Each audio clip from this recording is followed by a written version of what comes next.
Welcome back to another Sunday School class as we continue to look at the life of Jesus utilizing the Gospel Project curriculum. We've all seen movies where people tend to treasure possessions, and how in the end it basically costs them so much more than what they have.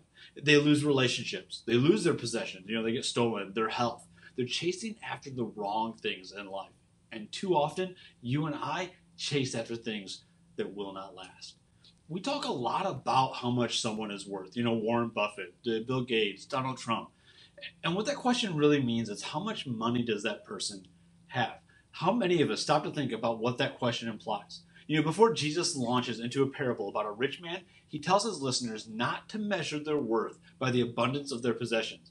In other words, our worth is not determined by what we do or what we have. We cannot work our way into heaven. We cannot earn the favor that is required to become sons and daughters of the Most High. The God who owns everything is not impressed by our temporal wealth and circumstance. Our earnings, either spiritual or physical, will never amount to the priceless love that God freely gave us through his Son. So Jesus tells the story of a rich man who has a lot in common with modern day Americans. Bigger is better. He stockpiles his goods and tells himself that he'll never have to work again. His only job will be to eat, drink, and be merry. And then God tells him that he's going to die. It's a morbid story, but it hits on a truth that we all know. You can't take it with you. We could be buried along with every single treasure we own, and we still wouldn't be able to cart those treasures up to heaven. They would sit there with no place to go as our souls left this earth the same way they entered it, with nothing.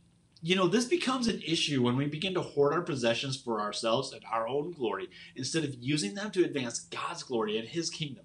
In the hands of the God who blessed us with them, our treasures can be a mighty tool for his kingdom. When used for our own selfish gain, they can be an affront to the God we are called to serve. God's intention for mankind is that we serve him as faithful stewards of his creation. We are to invest the time, the talents, and the material possessions that God has given us for his kingdom work. We know and we need to understand that God is the true owner of all we have, and that our true treasure is found not on earth, but in heaven. Motivated by God's generosity to us, made most clear in the gospel, we are to give God the best of what we have. We need to do it regularly, we need to do it sacrificially, humbly, and cheerfully, praying that God may be glorified in our stewardship of his provisions. In Luke chapter 12, Jesus says this. He then told them, "Watch out and be on guard against all greed, because one's life is not in the abundance of his possessions." Then he told them a parable. A rich man's land was very productive. He thought to himself, "What should I do since I don't have anywhere to store my crops? I will do this," he said. "I will tear down my barns and build bigger ones and store all my grains and my goods there. Then I'll say to myself, you have many goods stored up for many years. Take it easy. Eat, drink, and enjoy yourself." But God said to him, "You fool, this very night your life is demanded of you, and the things you have prepared, whose will they be?" That's how it is with the one who stores up treasure for himself and is not rich toward God. Then he said to his disciples, "Therefore I tell you, do not worry about your life, what you will eat, or about the body, what you will wear. For life is more than food, and the body more than clothing." He continues and says, "Sell your possessions and give to the poor. Make money bags for yourselves that won't grow old, an inexhaustible treasure in heaven, where no thief comes near and no moth destroys. For where your treasure is, there your heart will be also." So Jesus tells his listeners that their greatest treasures aren't the things that they can hold in their hands. Rather, our greatest treasures are the things of heaven. The things we can hold in our hands can always be destroyed. They can always be lost or stolen. We can drop them, scratch them, or need to trash them. They can go from being the coolest thing we could possibly own to being found in the trash can in a short amount of time. Our dearest treasure should therefore be something that nothing can destroy and that no one can take away. In case you've forgotten, Jesus reminds us that our heart will be where our treasure is. In addition, he has also told us exactly where our heart should be. Love the Lord your God with all your heart, with all your soul, with all your mind, and with all your strength. He should reign as number one in our lives as we are called to love him with our entire being. When Jesus taught his disciples about money and possessions, he warned about hoarding treasure instead of living with generosity. Jesus left his place of splendor with the Father and lived on earth without wealth so that he could complete the work the Father had given him to do, establish the kingdom. And we know that money is not a safeguard against worry, but we often live contrary to this belief. See, Americans live in one of the wealthiest nations in the world, and yet we tend to be consumed by worry.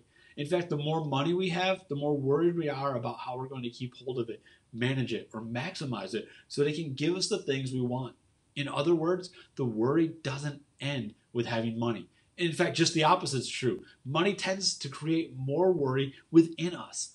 In some ways, Jesus teaches us that our notion of treasure is usually too narrow. Treasure is not just earthly monetary wealth. Treasure can also be characterized by heavenly things. And these heavenly treasures are of far greater importance than the earthly counterparts. And it is because of this heavenly treasure that we can be generous with our earthly treasure, knowing that it is God who gives us our resources out of a place of abundance in the first place. And it is because of this earthly treasure that we need not fear, even when we lack here on earth. And because God is the giver of each and every earthly gift we possess, we can hold these gifts in loose hands, knowing that they were always His to begin with. It is thus freeing to view our treasure this way, which was Jesus' intent, to free us from the bonds of the greed that might otherwise try to bind us up again. The glory of God revealed in Jesus alone is worthy of being our true treasure. So where is your treasure? What do you seek after first? And what do you go after the most in your life? You see, we all have something in our lives that we seek after, we go after, that we treasure. If it's not God first in your life, then you have your priorities mixed up and you're treasuring things that will not last. So I challenge you and I encourage you today to seek the kingdom of God first and foremost in your life.